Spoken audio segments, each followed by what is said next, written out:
نحمدہ و نصلی علی رسولہ الکریم اما بعد فاعوذ باللہ من الشیطان الرجیم بسم اللہ الرحمن الرحیم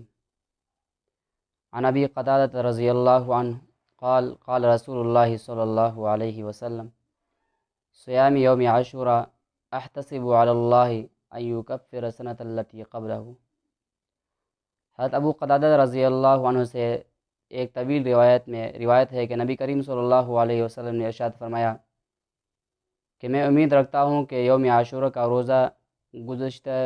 پورے سال کا کفارہ بن جائے گا۔ اسی طرح بخاری شریف کی روایت میں حضرت عبداللہ بن عباس رضی اللہ عنہ سے روایت ہے کہ نبی کریم صلی اللہ علیہ وسلم جب مدینہ منورہ تشریف لائے تو یہودیوں کو عاشوراء کے دن روزہ رکھتے ہوئے دیکھا، تو آپ صلی اللہ علیہ وسلم نے ارشاد فرمایا کہ تم اس دن روزہ کیوں رکھتے ہو؟ تو یہودیوں نے کہا کہ یہ بڑی عظمت والا دن ہے، اور اس دن اللہ تعالیٰ نے موسیٰ علیہ السلام کو فرعون سے نجات دلائی اور اس کے قوم کو،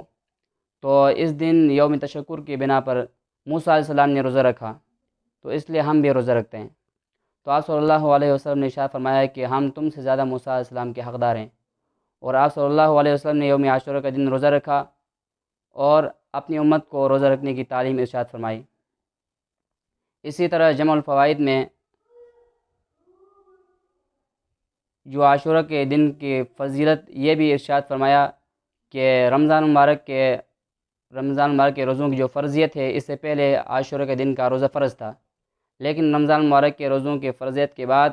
اس کا جو مقام ہے، عاشوراء کے روزے کا جو مقام ہے، وہ مستحب کے درجے میں آ گیا۔ اسی طرح جمع الفوائد میں یہ روایت بھی ہے کہ نبی کریم صلی اللہ علیہ وسلم نے ارشاد فرمایا کہ عاشوراء کے دن میں اپنے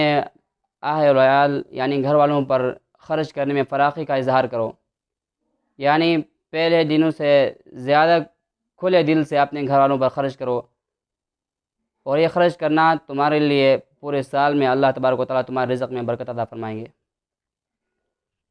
ان تمام ارشاد نبویہ سے معلوم ہوا کہ عاشوراء کا جو دن ہے یہ تمام مسلمانوں کے لیے قابل احترام ہے، لیکن اس دن کو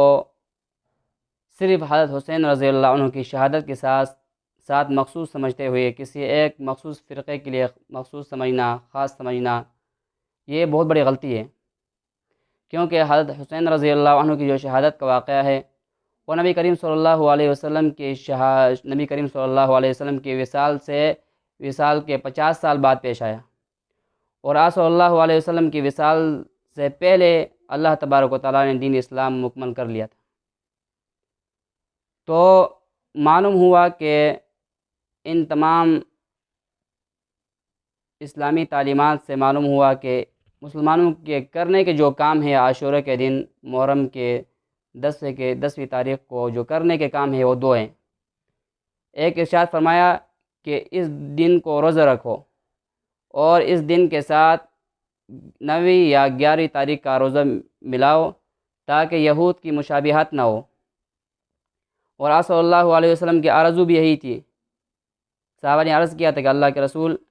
یہ اس دن کی تعظیم تو یہود بھی کرتے ہیں، تو آپ صلی اللہ علیہ وسلم نے ارشاد فرمایا کہ میں آئندہ سال زندہ رہا تو 9ویں تاریخ کی روزے کا اضافہ کروں گا۔ تو دو کام کرنے کے ہیں، پہلا کام کہ اس دن کو روزہ رکھنا ہے، اور دوسرا عمل یہ کہ اپنے گھر والوں پر خرچ کرنے میں فراخی کا اظہار کرنا ہے۔ اللہ تبارک و تعالیٰ یوم عاشوراء کی فضیلت کو سمجھتے ہوئے عمل کی توفیق عطا فرمائے۔ وآخر دعوانا ان الحمد للہ رب العالمین۔